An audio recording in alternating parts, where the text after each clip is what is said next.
What up, though? This B-Boy Reg, I'm BJ Butter, y'all. and we got a special Walking guest in the fresh house. in the flesh with our special guest. Your life is out of order if you don't know about Marquise Porter right there. Salute. And the Salute, both of y'all 313. brothers. I appreciate that, man. No doubt, no doubt. Yep, straight up Detroit legend right here, Marquise Porter. You know, he was hitting the groundwork, the street work with the CDs and vinyl back in the days, all the way to the digital project now. Um, Candlelight Audio is the new album for 2025. Yes, And sir. we glad to get you on our show today. You know what I'm saying? And I'm glad to be on the show, brothers, for sure. No doubt. Super legend right here, Detroit style. Appreciate it. Every time people always tell us who we should interview, and your name kept coming up as well when we talk about interviewing Detroit legends. Yeah, I It's good to appreciate have that, man. Because no doubt. I don't really consider myself a Detroit legend. I just consider myself a dope MC. You know what I mean? Yeah, Because I love hip hop, bro. yeah, that's dope. MCs like yourself, that stands out. It's the difference between the rappers and the MCs. And from the city. Definitely. So you Definitely. know that's the thing. Every time your wordplay and the way you structure your projects, man, it's real rap business, really. You know what I'm saying? So for real, you Yeah, know. I got to get on one of them butter joints, dude, to where I'm out in Harlem and, out there where they like, okay, they got Paul on that joint. Shout out to Head Ice, too, man, my people in Harlem. No doubt, That's no what's doubt. up. We're gonna put it together, man. For real. Definitely. I ain't worried about it. I know how it go. I forgot I was watching it. This guy was talking about how flossy Detroit be. He was from out that way, and he had brought your name up because he was just Uh-huh. saying how Detroit people get money. And he mentioned Head Ice. He said, I think Head Ice had introduced him to you. I forgot what his name was, but he like and I can't think of his name, but he brought your name up a couple times in that joint. Okay. Yeah. I mean, bro, I just be moving around, man. I'm blessed to be moving around as so long as I have, you know what I mean? And connect with certain people that love hip hop and, continue to push the culture forward, bro. That's all I'm trying to do. You know what I mean? And put on for the city. It's Detroit first and foremost. That's all day long. That's what's up. Yeah, I remember when you and your crew used to promote your projects, and y'all label, and y'all had to rap, shrink rap, foreign cars and stuff, vans, all that stuff. I said, wow, you know, really believing in yourself. You know what I'm Talk saying? about it. Talk about it, butter. Let them know. That's history right there, bro. Let them know. For You real, feel me? bro. Yeah, shrink wrap, everything, luxury, everything. Yeah, that was Yeah. really, man, just the energy that we were on at the time. I had lost my mans who had taught me how to rap, because what a lot of people don't know, I wasn't doing this like from a young age. And what I mean by a young age is like I wasn't 8 years old running around writing raps, or I was doing the Michael Jackson, you know what I'm saying? Because that's the era I come from. But I wasn't aspiring to be a rapper. And my big homie, Corey Pesci, God bless the dead, that live forever, I had got kicked out of school for getting caught with a burner in Redford. And they kicked me out of all Michigan schools. But they were ahead of me. And he knew how to do this. Like, really, honestly, I'm going to put him in my top 3 from Finkel. That's who taught me how to do this. Corey Pesci. Pesci Boy Gang forever. You know what I mean? But when he said this is what we was going to do, I just locked in, bro. You know what I mean? To the point where I was like, damn, what is the next option? Like right now, you can get on the internet, you can show some food, you can eat some food, you could do some dumb shit. You feel me? Right. And you can start monetizing things. But as far as hip hop went, we was just in love with the craft, bro. That's all it was. You know what I'm saying? Like, shout out to Proof. Shout out to everybody that came before me and that was with me doing what I'm doing, like the Marv ones, the Quest McCody's. It's a lot, man. The Vezos that came after. Rest in peace to my homie Blade Icewood. It's just a lot of shit that was going on that embodied what we was doing at that time. So to put me on, tell him we here. To put me on, you know, side of vans or luxury vehicles, that's just what we was on, bro. Right. This Detroit. You know what I'm saying? It's the town. Right. So when we coming with that energy. But what I think a few people might have got miscombobulated with us, and no disrespect to nobody, I say this respectfully, because like I said, shout out to Proof, the Marv ones, the Dread Knives, Guilty Simpson, because I'm an honorary Dread Knife member, if y'all don't know. They're my people. But we push lyrics first and foremost. Right. You know what I mean? Like we this Detroit. So you know a lot of people talking about that cheese, that bread, that you know, everything. You know what I mean? Everybody talking they talk. But we was pushing them lyrics, bro, because that's where we come from. You know what I'm saying? So when you saw us in the Benzes or the vehicles rap, that came from hard work and dedication. What Blaze say? Blood, sweat, and tears. Right. And that's what we was pushing, the whole, just the hip hop format, but in our perspective of the Detroit. You know what I mean? From how we saw it. Because Detroit, like I tell my big bro, Saint Denson, and shout out to Saint. It's like a lot of different genres of hip hop in our city. Right. Like you got a lot of different lanes, and everybody is making their way with these different lanes. And that's where I came from. You know what I'm saying? Right. Like that was the whole perspective with me. Like, damn, I was doing this for my man who got killed in 99. I wasn't even thinking about this. I was just loving hip hop. Like I love Tribe Called Quest, Trick, Eminem, the Beat Nuts, Corrupt, the Dog Pound. Right. So I'm just a hip hop baby. You feel me? That's grown now. But for me, that's what it's always been, bro. It's gonna always be that. And I want to say this too, because like you said, there's different forms and different we got, you know, we always had the struggle between like your backpack hip hoppers, right? And then your street dudes. And it seemed like you always fit right in that pocket where like you could appeal to anybody. Like, so you had the street dudes listening to you, the D-boys, and you had the people that was about the lyrics listening to you. So you was like right in pocket with that whole audience. Like with you embodied the whole culture of Detroit hip hop all around.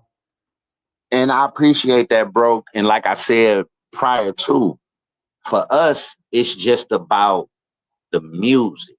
It's not really about a lifestyle. And no disrespect, I say that respectfully. You know what I mean? Salute everybody that whatever you doing to get to the next level up, you know, make it better for you and your family. But for us, it was just more about some substance. That's one reason why I fuck with Bodie James so much. You know what I'm saying? Salute Bodie, salute the Bully Boys. Because it's about substance, bro. You know what I mean? Like, it just can't be pushing it one way. Like my big homie Styles P say, we ain't positive, but we ain't negative. You feel me? Yeah. Because it's hip hop. And hip hop, if my memory serves me correctly, it was born in the Bronx. And when it was birthed in the Bronx at that time, that shit looked like Vietnam, bro. Right. I was born in 75.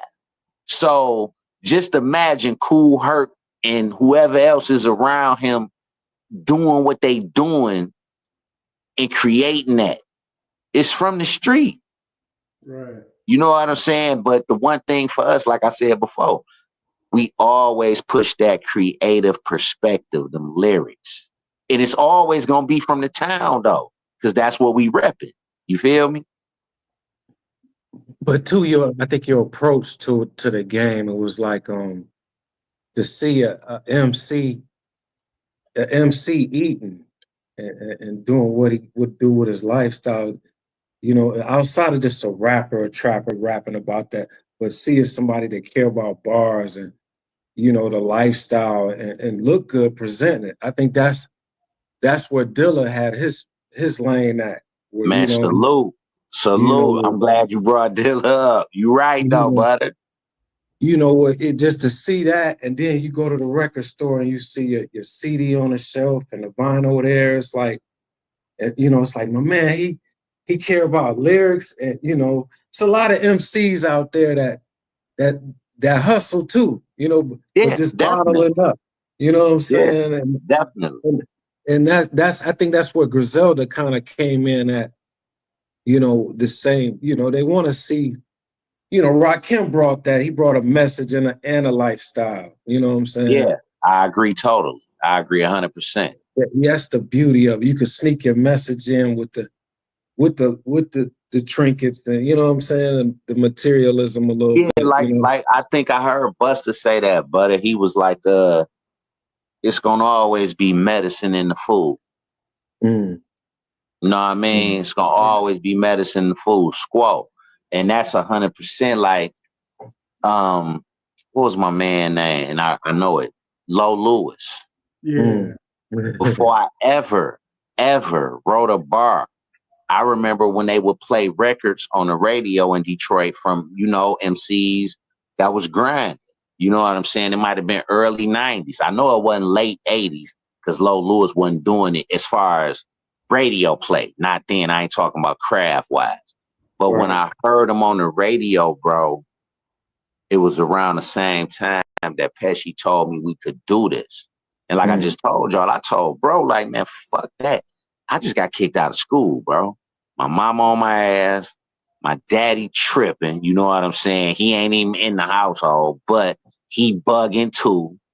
Right. I'm going to sell this crack. But when I heard bro and them on the radio, then I heard proof. I'm like, bro might be on to something. You know what I'm saying? Like, and he was my big bro. So I'm like, he nice as fuck. Like, let me give this shit a shot. You know what I mean? He was like, I'm gonna write 2 verses and then you on your own. And like you just said about the lifestyle as well as the bars, that's the one thing that he promoted, bro. Like, you gotta have it. You know what I'm saying?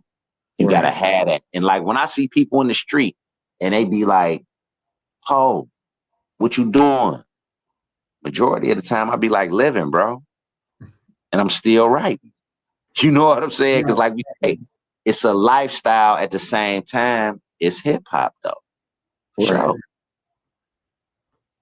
Hey, I want to just do a flashback real quick. So when y'all made the Almost Lost Detroit, so like, on the surface level, you'll be like, oh, a Detroit artist sampled this and it just makes sense to do that, right? But then when you listen to the actual song, it's deeper than just, oh, this is just a convenient sample to use because we from Detroit. What was your mindset when you was creating that song? Hold on 1 second. I got you. All right. Y'all Google Marquise pouring lobster tails, man. What was the name of the album? No, that joint is on Soldier to a Boss. And guess what, y'all? My cousin, shout out my cousin, my brother, my best friend, B Mac. He was on the internet one day and he was like, he had hit me like, cuz, that Soldier to a Boss is on, I think he said eBay. I don't know how he got to it, but he was like, it's on eBay for $99. Yeah. Bro, he wasn't no cap. He was telling the truth. And that's what that joint is on. Now let me tell you how that came about, Fresh. Like, you know, they say God work in mysterious ways, but what I say now is that the universe just worked right, right? I'm with St. Denson. Shout out my big bro. That's who produced High Definition for Rick Ross. I get half of Styles P. You know what I mean? That's the homie. He from here too. He from Detroit. Wow. I was in Atlanta. I don't know how many years ago it was. Whenever that joint came out, that's when it was. But we was down there. We doing Detroit shit. You know what I'm saying? I'm back and forth from there to West Virginia. And Common had dropped the whatever record he had the people on. Yeah. I'm looking at the back of the credits. This still, you can go to Target and buy a CD. So I'm reading the credits and I'm like, bro, it's a joint called We Almost Lost Detroit. That's Gil Scott Heroin. And he like, yeah, bro, I got that record at the crib. I'm like, what? I'm like, nah, bro. Like, I ain't, and listen, I'll be honest, bro, I never heard it. You feel me? This is early 2000s. I'm like, bro, I gotta hear that shit. And first of all, let me say this too. You know, I read a lot, read a lot, study a lot, do all of that. You know what I'm saying? I'm into meditating, the whole shit. So when we get to the crib and he put the joint on, I listened to the whole joint. And if anybody know Gil Scott Heroin, prolific, you know what I'm saying? God bless his soul. You feel me? Right. Revolutionary. You know what I'm saying? Poet, all of that. Musician. I said, bro, this gotta happen. Man, he did that shit, bro. It didn't even take 3 hours. He got busy. I'm talking about NPC status. Woo, woo, woo. Bam. Man, loaded that shit up. I heard it. And it was a pivotal time, too, because we had just lost Blade. We had just lost Wipeout. I had just got shot. You feel what I'm saying? Because Detroit, y'all both know this shit real out here, man. Yeah. You know what I'm saying? And when you haven't, and I ain't gonna say when you haven't made it, but at that time, when you didn't have the money to push you away and you still on the concrete doing what you doing, you know, things happen. And that's how that record came about. You know what I'm saying? I was down there after I had got straight. And, you know, after the morning of Blade or whatever, you know, White Proof and them was gone. It was like, bro, this shit too real. And that's how we came up with that record, bro. Right. Like, and that was just from reading the credits on Common joining. Salute to Common and Kanye for doing that. That shit was crazy, bro. That's where that came from. Okay. Dope.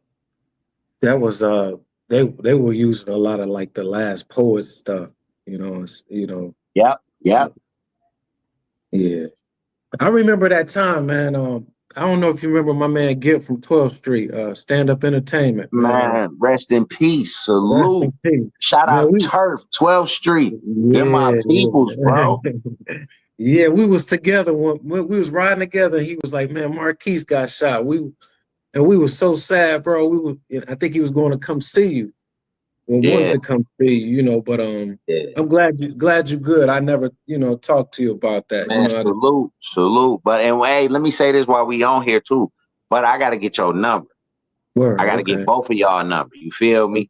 Because one thing about it, and I'ma salute both of y'all. Y'all been pushing for me since day one, bro. Since day one. You know what I'm saying?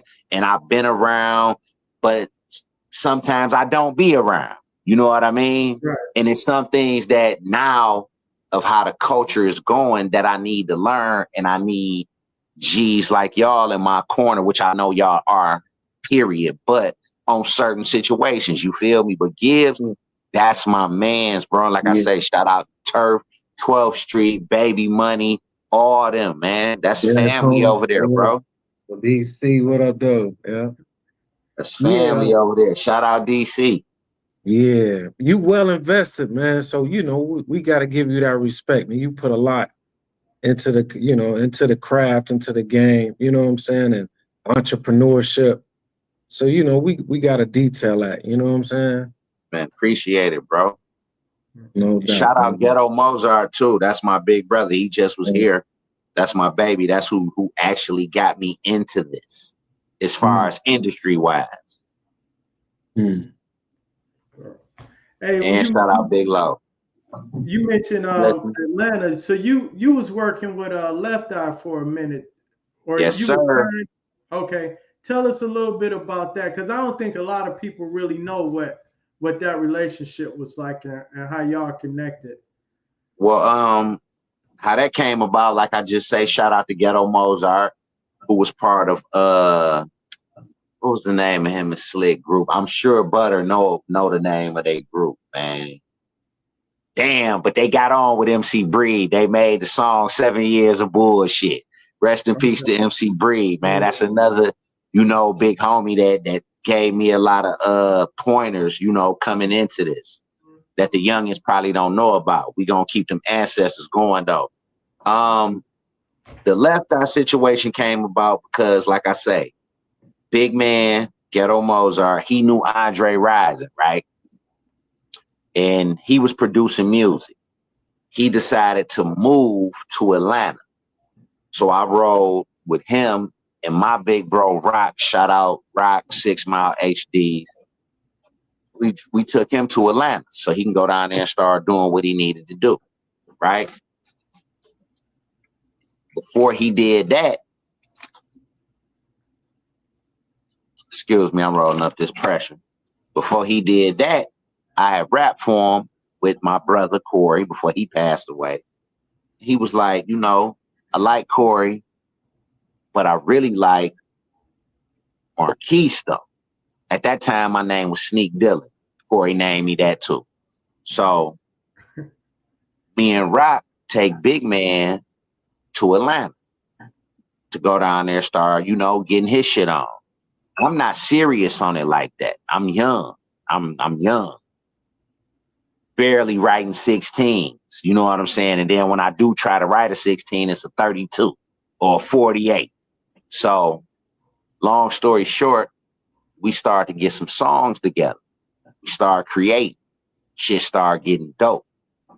So Big Man in the club one night after we done created some records, he see Andre Rison. This is before the house got burnt down. Right. He like, dog, plug me with your girl. My little bro crazy. So Dre like, man, whatever. Then the house get burned down. He see her in the club. She like, give me the CD. He like, I don't got no CD, I got a tape. Because niggas didn't have CD burners in the studio at this time accessible like that, right? Y'all know what I'm talking about. So, nigga, she get the tape, right? I swear on everything I love. Maybe it was a song that we recorded called Who We Grimmin' On. No, Who You Grimmin' On. So, I say maybe 6-7 months after we did this, she called him like, hey, who the fuck is this?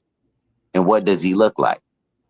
He like, that's my little bro, Marquise Porter. Because at this time, Corey done got shot in Minnesota. He done died. I'm mashing. You know what I'm saying? It's on my shoulders now.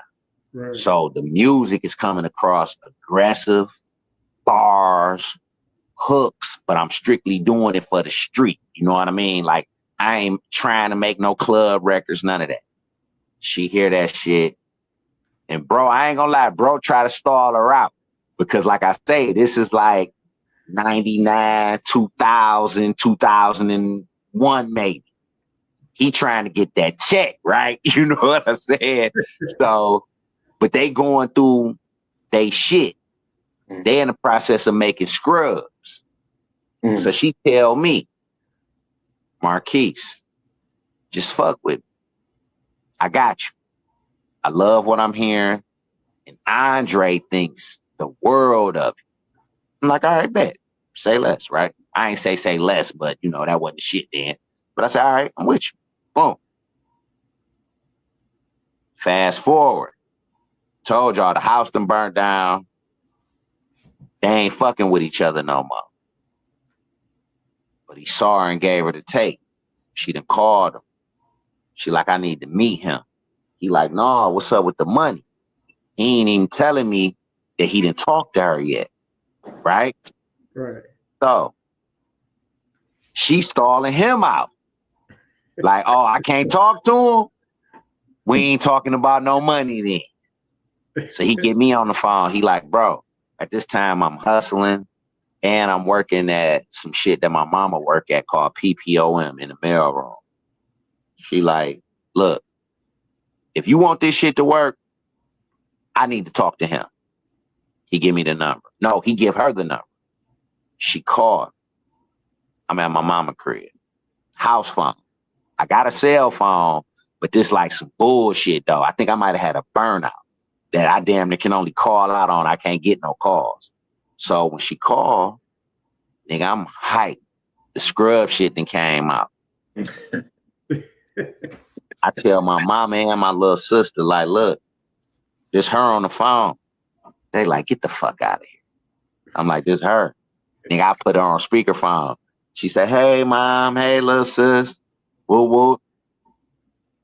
She like, look, I like what I heard, but I want to meet you. She said, how old are you? I said, I'm 22. She like, oh, because at that time, you know, rappers supposed to be young, right? Right. She was thinking probably I should be like 19, 18, some shit like that. But when she see me though, bro, she like, whoa, how old you say you was? Because I look mad young back then. And at the time, like I just told y'all, I'm hustling. So when I go down there, I'm fresh as a motherfucker. I'm wearing Prada. I got all polo, purple label shit on. And she fucking with a dude that was modeling. His name, fuck his dog name, man. He was in magazines and all type of shit. But he was from Philly, like her. He had his mans in them down there. They like, damn, who's dude? He fresh as hell. Pulling out weed and shit. You know, everybody waiting, you know. They wasn't waiting on her to do nothing, but everybody else, because she got other artists around, you know what I mean? Couple R&B chicks, you know. But I ain't waiting on none of that. You know what I'm saying? Big man, he got the tree. I done got that from him. This back then, so it's the strongest of the strong. I'm selling these niggas shit. You feel me, bro? So boom, I hang out. She like, I need you to come back for the birthday. I'm like, okay, when your birthday? She like, May, but I'm gonna fly you down like I just did. And I'm gonna have a contract ready. Like, the contract? Like, damn. Like, hold on. And bro, I'm about to keep it a buck with y'all. She was like, get your lawyer to look over this. I'm like, all right, cool. I ain't had nobody look over that shit. She was like, I'm gonna give you 26,000 and I'm gonna put you up in a hotel. And big man, he was just about to lose his apartment. You know what I'm saying? You know how that shit go when you about to get on, shit be kind of funky. You know what I'm saying? Nigga, I'm like, run that. You feel me? Right. And after that, that's when like the traction started to pick up. So when she did that, we kind of started to try to make records, but she kind of got stagnant a little bit because she started to get into that holistic thing. You know what I'm saying? With the eating right, dealing with Dr. Sabi, you know what I'm saying? But I didn't have a clue of that. She doing this on her own. I'm just the nigga who signed to her. You feel me? So then I come back down for the birthday, which is in May. She got everybody there. Nigga, I met Prince. God bless. You know what I'm saying? She like, they running around getting shit ready in the crib, like, Prince coming. I'm like, whoa. I'm like, I thought this was hip hop. You know what I mean? Like, hold on, like, this ain't type shit. You know what I mean? Like, but I'm riding though, cause you know the cheese online. So boom, they do that shit. Meet the big homie, and after that, bro, she was like, here, Gave me the check like 2 days later. Put me and Big Man in the hotel. Told him don't worry about shit. Whole nine. But like I say, we didn't get to really work on no records because she had a lot of shit going on. You feel me? She was kind of in between. She had already told me she was planning on leaving the group and doing her solo thing. I'm like, damn. Then, fast forward, go to Honduras.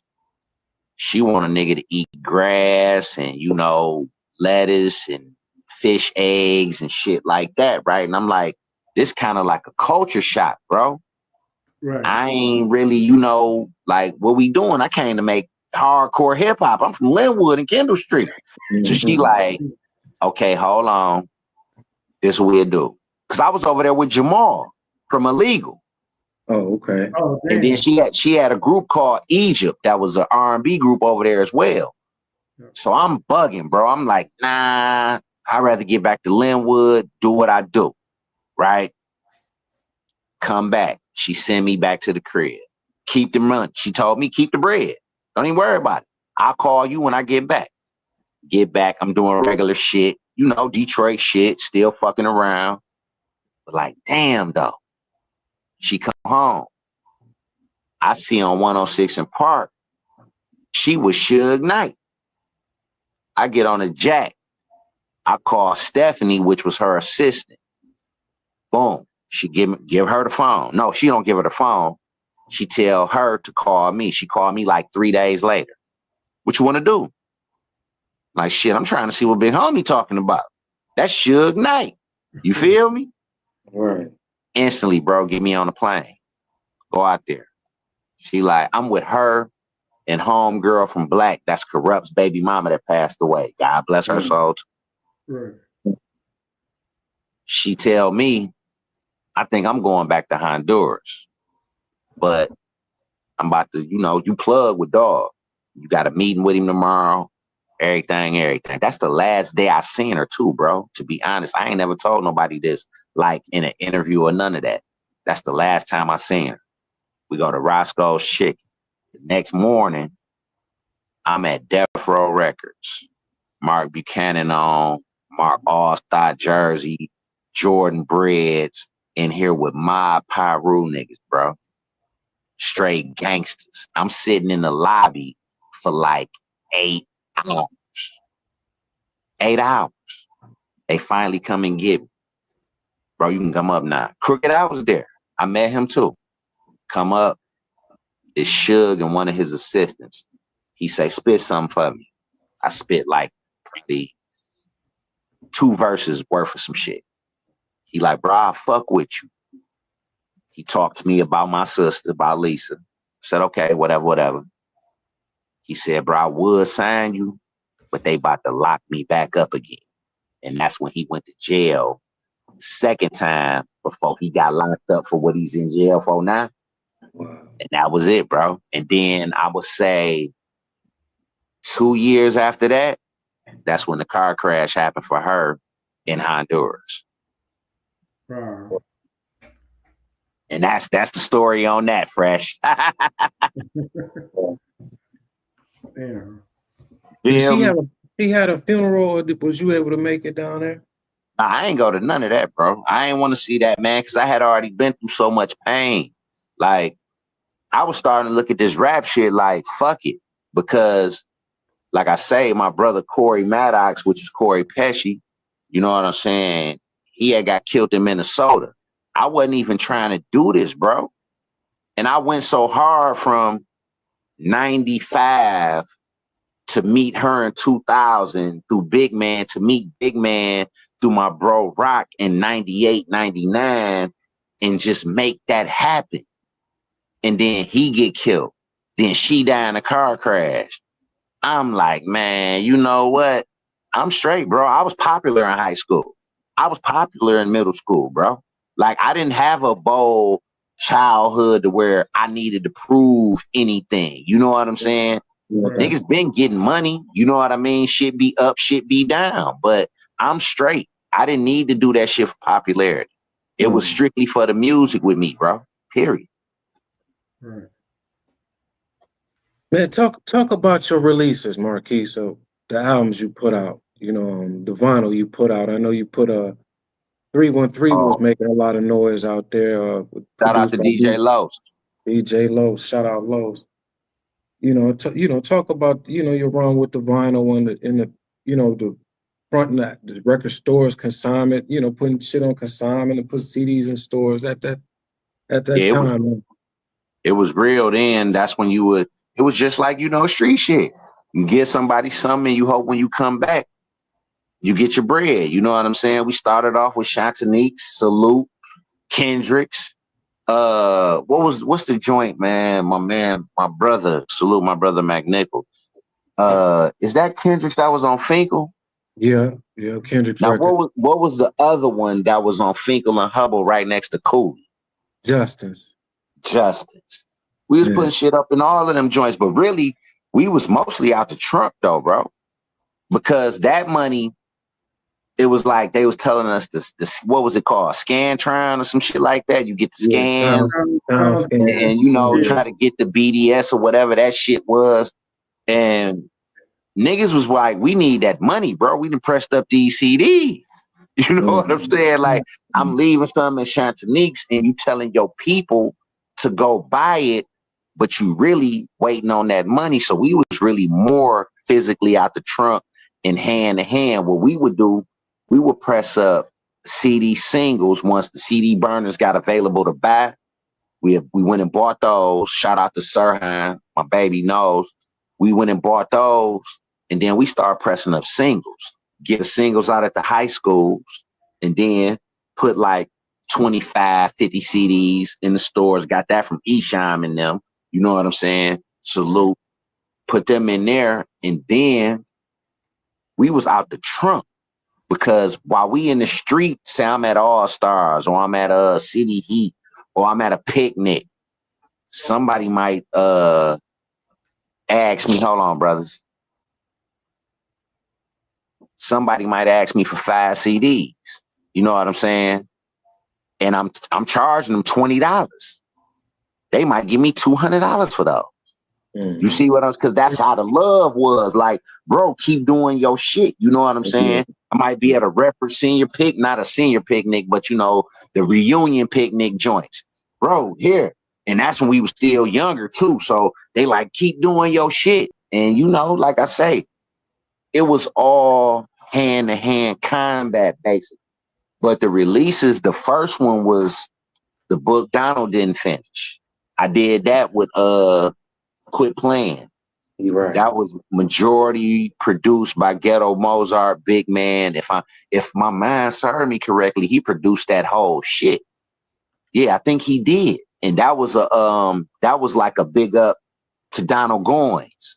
Yeah, I was gonna say that was a hell of a title when it came out. Like, damn. Yeah, like when you know what I mean, because we from Detroit, bro. Right. So I'm digging deep. You know what I'm saying? Like, I'm looking at, like, to be honest, to clear anything up, if anybody ever thought Marquise wasn't for the hometown, he wasn't, repping. Nah, bro, I do this shit for the city. Our competition, though, was all the mother niggas. Right. The niggas from the East Coast, the niggas from down south, the niggas from the West Coast, the niggas in Texas. All that was the competition, bro. So when I do it on a high level, I'm not thinking about nobody in Detroit, bro. I'm not competing with nobody. Right. Like, me and Guilty was smoking one day years ago and probably drinking a 40 ounce. And Guilt was like, bro, I'm never gonna beef with nobody from the city, bro. Not musically. Right. Now, personal shit, that just is what it is. But musically, man, I hope, pray, and wish we all get it, bro. I wish we all get it. So the second release after the book Donald didn't finish, because we was in like limbo. And the reason why I say that is because, we in Detroit, and at the time I was coming out, it was like followed the code. You know, Puffy, Suge Knight, Jermaine Dupri, Tony Draper. Excuse me. Those brothers were CEOs. Right. So why Eazy-E? So why an artist is rapping, mentally he's thinking, I need somebody to put some money behind me, right? To do all of this shit. Like you say, trucks, rap, luxury vehicles, right? We need all of this, right? Right. And that was the mindset. So when we came out with Lobster Tails, my man Big Low, he decided he didn't want to do this no more. You know, after the first go round, he was like, you know, because Lisa didn't put that out. She told me, go be independent. But long as we keep moving, I got you, little bro. You feel me? Left eye, right. So we spent a lot of money on that book Donald didn't finish, bro. Nigga, that shit probably was like easily, I'm gonna say $250,000. T-shirts, CDs, studio time. Like, I'm gonna say this to my youngins, because I ain't gonna call them YNs. I might have used that in one verse or a hook or some shit. I see people on the campaign to dispose that. I'm with that too. You feel me? But to the youngins, when you can go and spend $25 an hour for a studio, that's a luxury. We were spending $150 an hour. Right. An hour. And that was back then. So you can imagine. Listen, bro. 150. That's an hour. And guess what? You better have that shit ready. We talking about making albums. Right. And we competing with Biggie Smalls, who got, I love it when you call me Big Pop on the radio. Right. You understand what I'm saying? So all of this cheese being spent, the notoriety is being gained, the respect is being gained. We making money, but at the same time we making it, we spending it too, because we still naive to the fact of how to build a brand, bro. Right. You feel me? We didn't get it then because we all from the street. So the second release, Lobster Tails came. And unfortunately, when Lobster Tails came, I got shot. Wow. And that slowed down everything, because what a lot of people don't know, after the book Donald didn't finish came out, I was upset as an artist that, you know, Low had pulled the plug. We was making money in the streets, but like I say, we was naive to how to do business in the music industry. You understand what I'm saying? Right. I could go rap all day and press up CDs, but we still didn't know what a BDS was. We didn't know that we had to go to a record pool. My man Low was like, fuck a record pool. I got a 600 Benz. Fuck they talking about? Right. And I'm like, Low, these DJs. You understand what I'm saying? But you live and you learn, man. And when Lobster Tails came out, what I was about to go into was, when I was upset, I recorded a record. I got the beat from my cousin Trey Deuce. He got it from Awesome Dre, the beat CD. And it had the instrumental of 313 on it. We smoking weed in front of the King homes. And he playing shit, and I'm like, that shit all right. He like, what you gonna do? Like, y'all, book Donald didn't finish out. Niggas eating, but we got to keep this shit going, cuz. I'm like, I don't know. I don't know what we gonna do. I think I'm about to keep selling crack. You feel me? Like, I didn't want to, but I think that's where it was gonna go. He pressed fast forward on the CD, and the beat for 313 came up. He was like, I got this from Awesome Dre. I was like, what? I said, ain't nobody rap to this? He was like, no, I got a verse. And he spit his verse. That shit was crazy, right? But my baby believed in me so much, he took the CD out the fucking CD changer and handed it to me, y'all. He said, cuz, go home and write something. I went home and wrote 313 before we started recording Lobster Tails. Because I was so mad at Low. And and what's crazy, I still gave Low a shout out on the joint. You feel me? Like I ain't even have no malice in my heart, but I had that hunger to like, bro, I gotta do something, bro. I gotta make this shit better. I gotta make it right. You know what I'm saying? Turn around, Lisa pass. Me and Big Man go in. He like, bro, we gotta do some different shit. He like, we gotta make some shit called Lobster Tails. And then I tell y'all, the shit in the street started to change for me. And my brothers on Linwood and Kendall, it started to really pick up. You feel me? Right. So the whole energy of that Lobster Tail shit came like woo! Like it was something serious. And that was the second major release. And after that, I got shot. And it slowed it down. Like you say, Butter, y'all was riding. And we had major plans for that because I had met my man Frank. And he was like, bro, I want to fuck with y'all. That's where the Mob North shit came from. He was like, I want to fuck with y'all, bro. Salute to Frank Glass. He was like, I want to fuck with y'all. Met him through Big Man as well. And we started to record records to go with Lobster Tails. And that's when I met St. Vincent.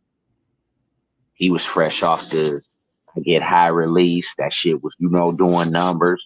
And Saint, he liked what he heard. You understand what I'm saying? He liked what he heard from me. And he was like, bro, I could work with y'all. So after that, that's when Soldier to a Boss came. That was my third release. Now, I'm going to say after that, I kind of went off the grid because I was kind of getting pissed with hip hop. Right. A little bit. Hey man, you want to know what's funny? So at the beginning of the interview, we was saying saying hip hop Detroit legend, right? And a lot of times when I say that, I don't use it just because, from an ego standpoint for the artist or anything like that. We say that because that's what the fans are calling you, right?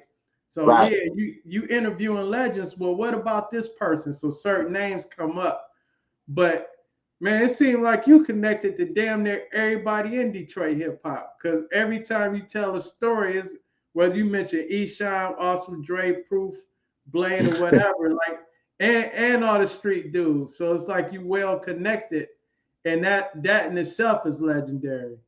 So when we talk about legends, we're talking about people that inspired the culture, that kept it connected, and put out good music. Right. I mean, for me, bro, like I said in the beginning, here, baby. Like I said in the beginning, first and foremost is hip hop, right? And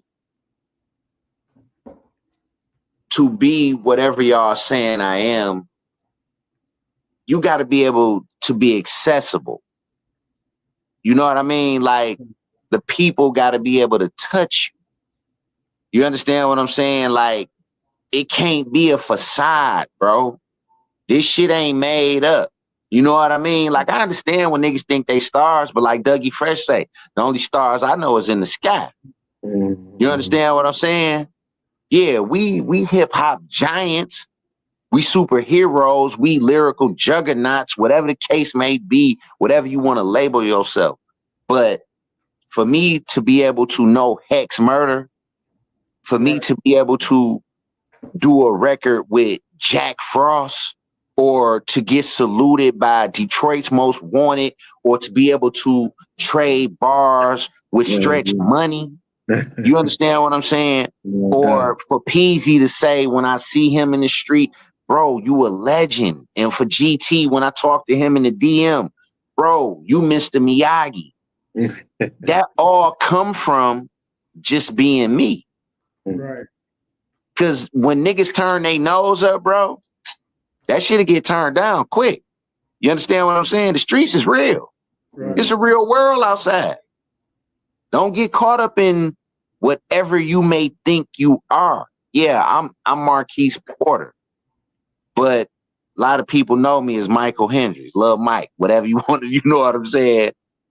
I'm a man. I'm an MC. I'm an artist. All that other shit don't count. That's why I'm able to connect with all those people that you talk about, bro.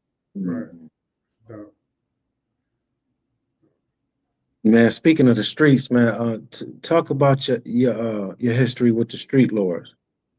Man, I love them niggas, man. Why? You know what I'm saying? That's my baby. Jesse James, even though they went through their bullshit, you know, a few months back, we ain't gonna speak on it, but I mean, I met them again through Big Man. Rest in peace to the ones we lost. You know what I'm saying? Got Blade, Conrad, but that came organically. What up, G Rock? What up, Deezy? You know what I'm saying? What up, Calhoun? That was like, instead of bumping heads, rest in peace, Fat Mike. Instead of bumping heads, it was more like, dog, we in this bar every other day, which was All Stars, right? Headquarters, the office, niggas getting money in that motherfucker, niggas coming to see girls, whatever niggas doing. And we making hip hop. So Big Man smoking a blunt in the parking lot, and I think he was talking to Blade and Billy Lindsay. And he introduced me to Blade. And Blade was like, bro, I fuck with your shit, bro. You spit. Like, you spit that shit, bro. Like, you a little different from what we doing. But you still own what we own, though. You know what I'm saying? And I was like, damn. I fuck with you, bro. And after that, when the bullshit happened, Jesse really embraced me. Like, bro, I gotta get you on my shit, bro. And I ain't gonna lie, Big Man was on his head. Like, nigga, you need to get Keith on that shit, nigga. You know what I'm saying? Like, Blade ain't get him on his shit. Like, you gotta get him over here, bro.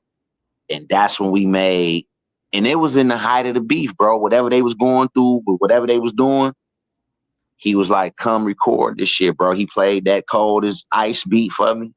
And I said, say, nigga, it's on. Because me and Blade had developed a relationship then. Through my baby, outside of Big Man, through my baby, Chuck. What up, Flame? You know, Blade and Juan and them guys, they got B-boy blood in there, you know. Man, of course, they spit. Yeah, How can you not say that? G-Rock is a rapping motherfucker. Yeah. Come on. How we gonna, you can't deny that, bro. Yeah. Come on. We a money town, though. That's the one thing about us. Like, Ho said this. If you think I'm just talking about that, you just skim through. You understand what I'm saying? Right. You just skimming through shit. That's why I said minutes back, bro, I fuck with everybody from the city, bro. Now, I might not just be an approachable, friendly guy, but, man, I love everybody that's in the town. This our shit. It's Detroit. Well, you know, y'all was, quit playing, and what y'all doing is like the foundation of Shout out to Fruit too, man. Fruit and them over there. I can't remember what was the name of Fruit and them shit. 7 Day, yeah. 7 Man, come on, man. Shout out Live Action, man. I come from where it's real. Like when I see Bruiser Wolf and them doing it, man, shout out P-Rock. Right. Like them is they come from that, bro. Like when you see the Vezos and the Peasies and all of them doing what they doing, niggas was so real about what we was on, bro. It couldn't be no other way. You understand what I'm saying? Like we didn't teach them nothing. All we did was what we do. That's it. Like I don't look for no, hey, say my name in the interview or mention me. Why? I know my work. Niggas know my work, right? When I see niggas in the street, bro, keep doing what you doing, bro. Bro, you ain't dropped nothing lately. We need that. Bro, I don't do none of that other shit. This Detroit. And we love it.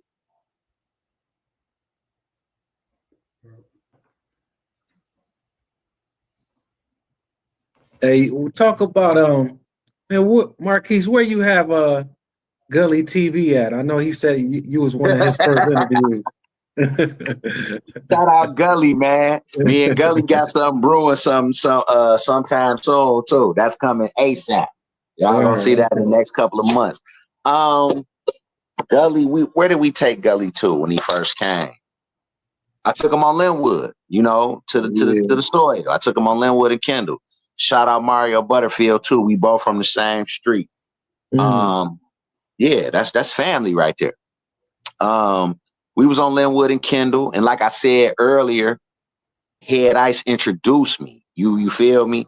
Okay. And Gully wanted to come to Detroit, so Ice tapped me in with him. And when he came, he was like, "Bro, what you got?" I was fresh off. I started doing mixtapes. I had did the Skeleton Key, the capsule, but you know about that. Yeah. Give me some joints. I did that, and he came when I was doing the second joint.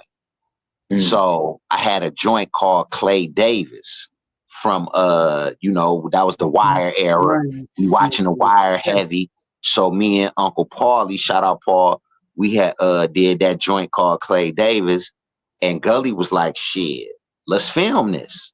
He filmed my first verse, and when he was out there, this is before, you know, they started gentrifying and rebuilding and doing what they doing. So I think we did that in like August. He came right back in October. But when he came back this time, we was on East Davis. And it's dark outside. So listen, you know how East Davis look when it's dark outside. Shout out Plenty. Shout out all my East Davidson people, man. Shout out Ra, Shaq, Nose, everybody. And when we over there, man, we got him in some shit, bro. He like, actually, we filmed the video. Like, I rapped and everything. He never put that shit out, bro. I think Gully was like, "Hold on, man. Like, this a little too grimy over here." But that's my baby, though, man. That's where he was at. That's why he did that when he did that clip, and everybody in the world sent me that. When he was like, when I first went to Detroit, Marquise had me in some shit. And we didn't do it on purpose. That's just where we was at. You know what I'm saying? Like, he had hit me and was like, "Bro, I'm back in the town, bro." And I'm like, "Well, look, you caught me at a bad time, but this is what we could do." You know what I'm saying? And he was in the trenches with me, bro. That's my baby, man. I fuck with that. Salute Erie, Pennsylvania. My wife's people from there too. I got a lot of love out there. Yeah, I remember he said he was locked up with Steady B and all them guys. I said, wow, you know. Oh, Gully? Yeah. Oh yeah, man. Gully the truth, bro. Like, and I ain't just saying he the truth because of that. He's a real stand-up dude. You feel me?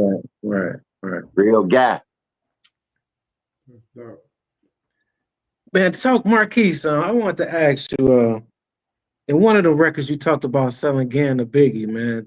You wild for that. You wild for that.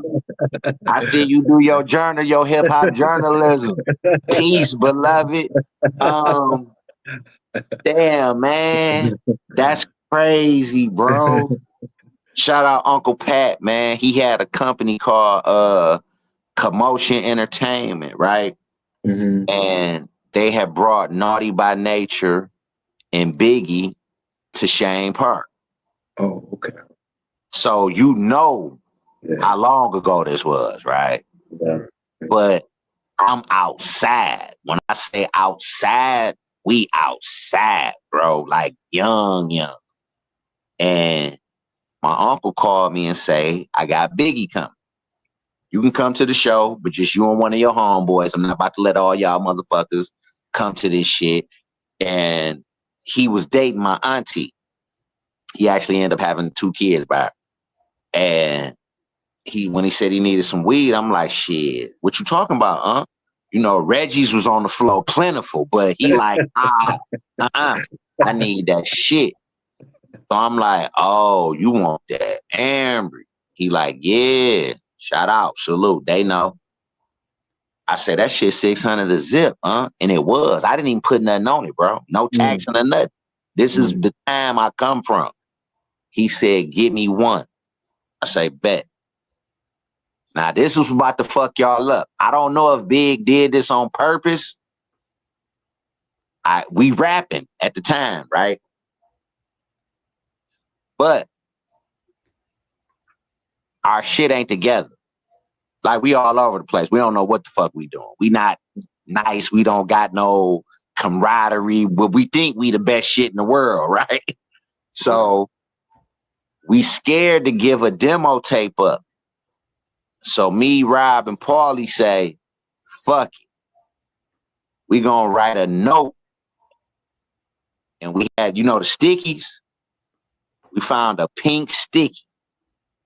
And we write on there that this is from Wayne County, Vatican. Because we wanted to be called the Vatican back then. Because I did research with what they, you know, they control a lot of shit, whatever. So we say this from the Vatican. Detroit. Players. Swearing everything I love. Wrote that on the note. Put it inside the ounce of weed. Weed was stronger than anything we smoke now, what I grow, anything. Like I say, $600 a zip, bro. Now, this is during Ready to Die. Hypnotized comes out about 9 months later. We meet him at, what was the club called next to the Mobile on Jefferson? Oh, I know which one you're talking about, because it was right over there, not too far from that Fuddruckers right there. But Fuddruckers didn't exist, though. No, it didn't, but it was in that Fuddruckers wasn't popping yet. Yeah, it was in that area, yeah. We go to the shit with my auntie. That's her dude that we at the shit with, right? So we see Big standing outside of the club. But we too nervous to go up and say something to him. Because it's just me and my baby, Uncle Paulie. It's just us. We left the homies back on the block, right? We done went to the show. We saw the whole shit. Naughty by Nature and Big. Them the only two people that was there. We even freestyle with one of Naughty by Nature's like Brody's or some shit. Like nigga that was carrying speakers. We see this nigga like he come out looking for weed, but we ain't got none. Because we done saw what we had as far as the strong shit to do for Big.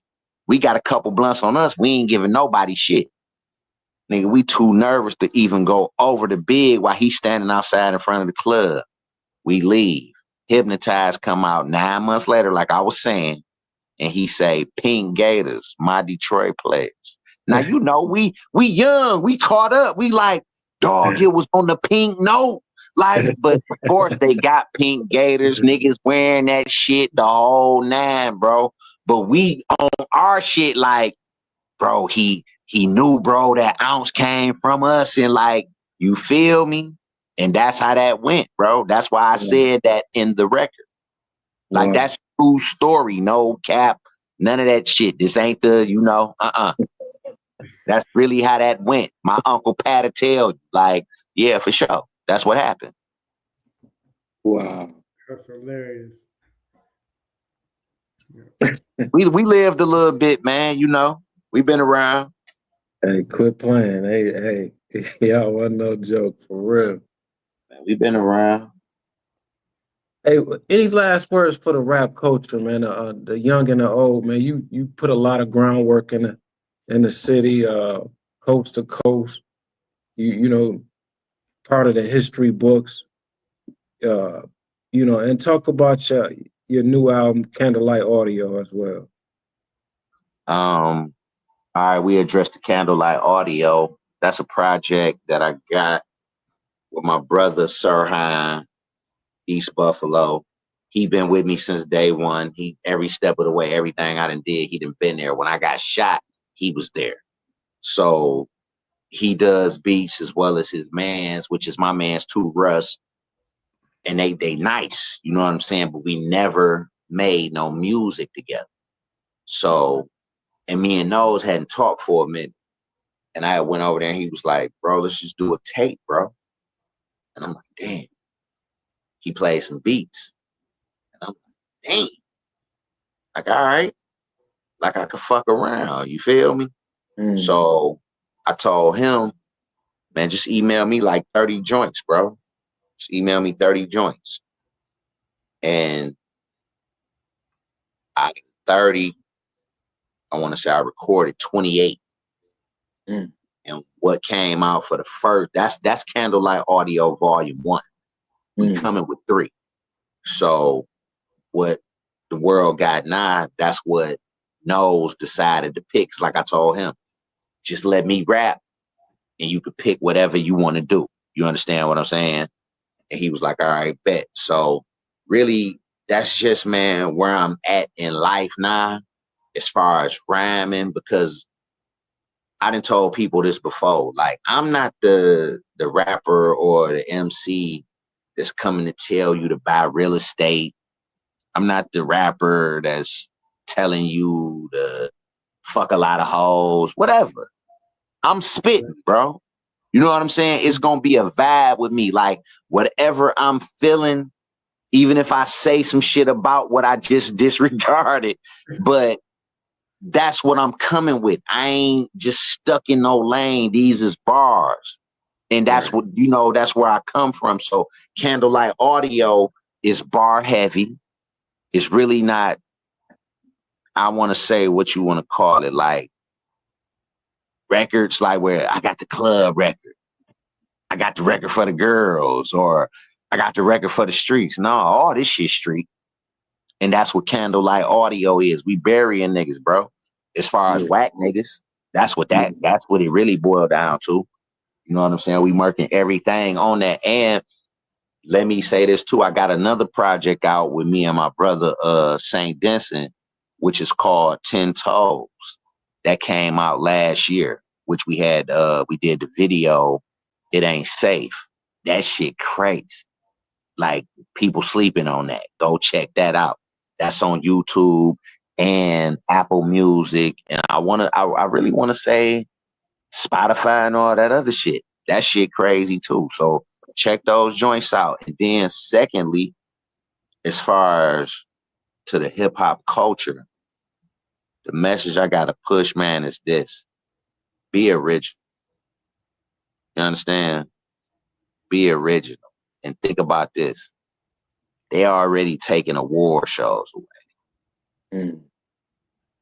Rappers are podcasting more than they're rapping. You understand what I'm saying? So if they doing these things, bro, and like you brought up Griselda and I brought up Bodie, and it's a plethora of others that's dope in the city and in other states. But let's keep this shit original, bro. And let's keep this shit hip hop. Right. Let's keep this shit culture. Because we can't let them dictate what we got.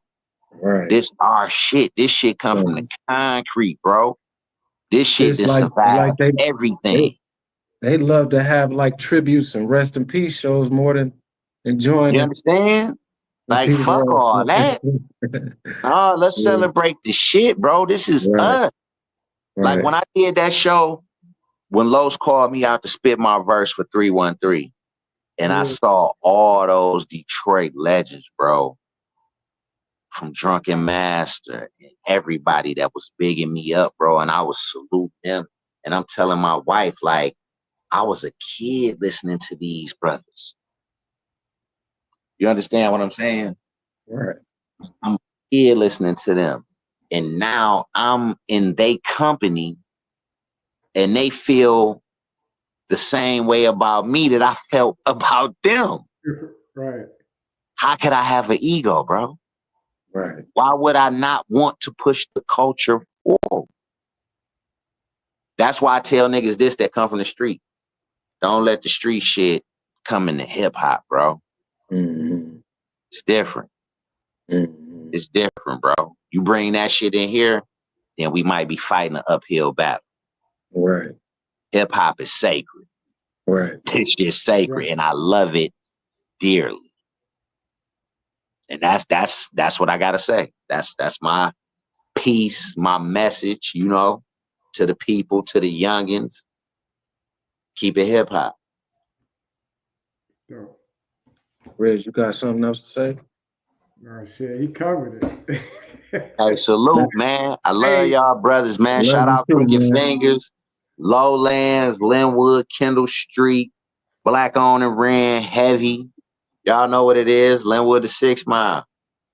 Pesci But you boys, gotta get what me up, on though? them beats, man. Oh, we gonna put it together. We gonna get you on me and Diz project. So we gonna put it together, man. I'm waiting. It's gonna be a Yeah, pleasure. no doubt, Yeah. man. I salute y'all.